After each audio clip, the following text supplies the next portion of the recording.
Yeah, every now and again I have someone approach me and they've come into some sort of windfall or they've got access to capital and they're like, oh, I want to get into real estate, sort of, blah, blah, blah. But I can tell they're not really in it. And I tell them, lend the money. Exactly. If you want to be involved in real estate and be very arm's length, and be very transactional, lend the money. Do it through a broker. Oh, man. Yeah, do it through a broker because there's things like, the lender can have a life insurance policy that pays you out and all these sort of things. If you go through the proper avenue, it's not like meeting a guy with a briefcase full of money. It's very, organized and accountable. But there are people that I know that have just access to 2% line of credits.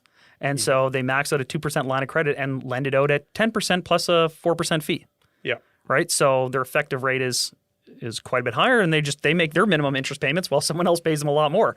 It's a pretty good return for someone who might have access to that and is thinking, well, I like the idea of investing in real estate, but I don't necessarily want to be a landlord property manager. Yeah. Be a money lender. It's pretty good.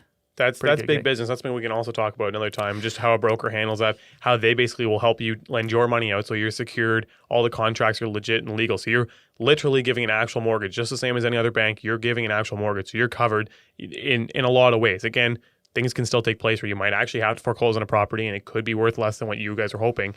But in general, they have a lot of systems in place to help cover you and make it a legitimate thing. And on average, they get paid back. Like there's more that get paid back than default. So yeah, it's interesting how many different ways you can make money through real estate without even owning the real estate. Another one is finder's fees and assignments. Yeah. And we've been talking a bit about those lately because as soon as you're in, this is the greatest thing about kind of like getting into it and getting your feet wet and buying a property here and there is that all of a sudden people start to know you're looking as a buyer and start sending deals across your desk. Yeah. And some of them are very smart and they say, I already have the deal. You just need to pay me out tell you this contract. Either by way of an assignment or a finder's fee. I know you're more big on assignments, and I like assignments perfectly fine too, but I also like finder's fees. I mean, anytime I talk to someone, they're like, oh, I manage this many properties, right? For, just some old dude with like a truck with a plow at the front, but turns out he manages 1,500 units across the city. I'm always like, hey man, you bring me a building, you tell me what you want to get paid, and we'll make it happen. That's a finder's fee. Right? And anyone out there listening that happens to know of a building and you can't put it together, you want to make some scratch off it because there's going to be other deals come along. You don't want to sit on something and get nothing out of it. You can get a finder's fee, which effectively you connect A with B and you have an agreement that there is going to be a fee paid to you by the buyer, cash in pocket if that deal goes together. Take it to Chandler, then whenever he offers you as a finder's fee, bring it to me and I'll double it. No, don't. But yes, actually call. In all seriousness, if you guys do have something, definitely call us. We can both offer you a finder's fee. But it's an interesting way. People are like, all right, how can I make money in real estate? There's another little angle. Well, so here's the even more interesting one as well. So if that's how finder's fees work, assignments, very similar, a little bit different, and you do assume a little bit more risk in doing so. But a lot of times there's also an opportunity to increase the amount of money that you make. Totally. So on a finder's fee, you might get a flat fee of $20,000, $30,000, $40,000, maybe $50,000. If that, like I find like, if it's pre-existing older stock, like $500 a door, $1,000 a door. Exactly. Right? Like, so on a 12 unit, $12,000. $12,000, $6,000, $12,000, depending on what it is. Yeah. And depending on how good the deal is. Yeah. Right? Which is nothing to balk at. If you can't buy that property, or if you happen to come across something in your day-to-day life, like, man, I can't buy this, but let's see, 18 units, I can make $18,000 off this by one phone call. It's not bad. But an assignment, you can make a substantially larger amount of money for the simple fact that as long as the property can appraise to cover that amount, the person purchasing can take a loan against that assignment value, which means it's less out of their pocket. So, for example, myself this year, I've paid out almost $250,000 in assignment fees to buy some of these properties, and and I'm not feeling the pain in the sense of like I have to pay out $250,000 cash. I only had to pay out $50,000 because I only had to pay about 20-25% of that. Yeah, and it's $800 a month. So the way that works is, let's say you did find this 12 unit and they're asking $1 million, and you think. You call Chandler and he says, I'm willing to pay $1.2 million, or you tell him it's 1.2 and he says, I'll pay that. You can put it under contract at $1 million, then redo a new contract between yourself and Chandler for $1.2 million. Now, you're not getting paid until that deal closes, and you're assuming the risk because on closing day, if Chandler for some reason doesn't show up with $1.2 million, You better have $1 million to close that thing. That seller doesn't give a crap. The seller only signed with you for $1 million, so he's going after you for $1 million. You're going to have a deposit in, and if you don't do it, he can sue you for all that stuff and the damages and everything on and on and on.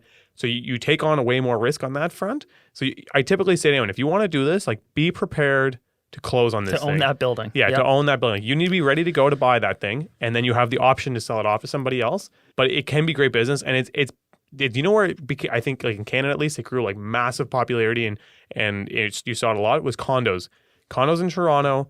We talked about this. It's insane. Like there's so many going up, and they take 2 to 3 years to build. So people would pre-construction put them under contract at $500K. Then by the time closing day comes, somebody's willing to pay $700 because the building right next door is now selling them for $700 because it was 3 years later. Yeah, you sell the contract. So you just sell the contract. You never actually close on that condo. So sometimes you'd get away with, actually in Toronto, their deposits are quite big. So you probably had to put down 25%. So you probably put in $100K over 3 years. And then on closing day, you get back a check for 100 plus 200, so you get $300K back. So yeah, we had someone come through our office and approach us about this, and I think we talked about it briefly on an episode. But you're right; it happened a lot in pre-construction condos where everyone knows you don't need the full 100% until the place is built and you get the keys.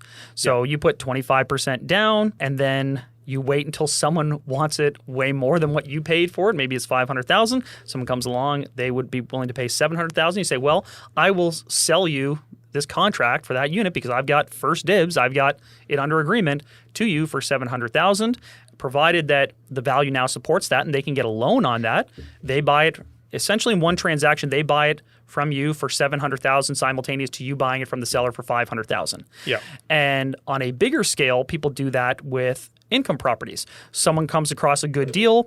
Maybe they don't want to just kick a finder's fee to someone. What they do is they tie it up for $1 million. Yeah. But they know that they could find someone willing to pay $1.2 million for that, and they put the agreement in their names or assignee, and they assign the agreement to the new buyer. Again, the challenge is it has to support the new appraisal, so it has to be something that they got a below market deal on. But as the end buyer, you often don't care. Like if you're making money off it, the seller, they agreed to sell it to you for that price. I don't much care. But what Neal's getting at is why that's sometimes better than the finder's fee is a finder's fee you have to pay out of pocket. If someone brings me a deal and it's a great deal and I've got to pay them $20,000-$30,000 for it, that's coming right out of the pocket. If they bring me a deal that's already in a contract and I can just purchase it conventionally, the fact that I have to pay an extra maybe $100,000, $200,000 on the price point, it's not a big deal because it's not coming out of my pocket, right? Yep. Like it doesn't matter to me. But the flip side is, yes, they may be making $200,000 instead of $30,000, but if I don't come through or if no one else buys it, they've got to buy that property. They're probably losing their deposit and whatever deposit they put in with for the a lot more. Yeah. So it's high risk with assignments, but higher potential reward. And I don't mind the finder's fee because I don't mind just paying liquid cash to someone. Running the deal yourself. The tricky thing too with the finder's fee system is, you don't have, someone else could scoop you.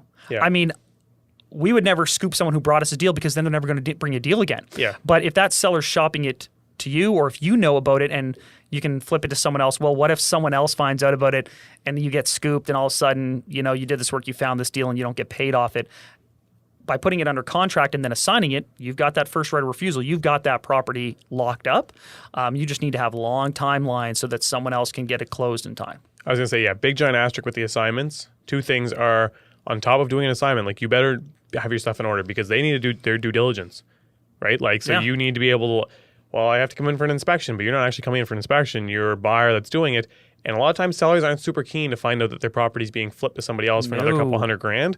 And they can then, in their contract, say that there's no assignments allowed. Yeah. And so they can stifle your deal. So you really need to know what you're doing and having all your ducks in order to be able to pull it off. So it is, let's say, easy money, but it can also be very difficult. You have to have a ton of trust in your buyer that's buying it from you to be able to handle it. It's a massive risk, huge reward relative to what you have to put in. Really, it could just be time. You don't ever have to put any money in.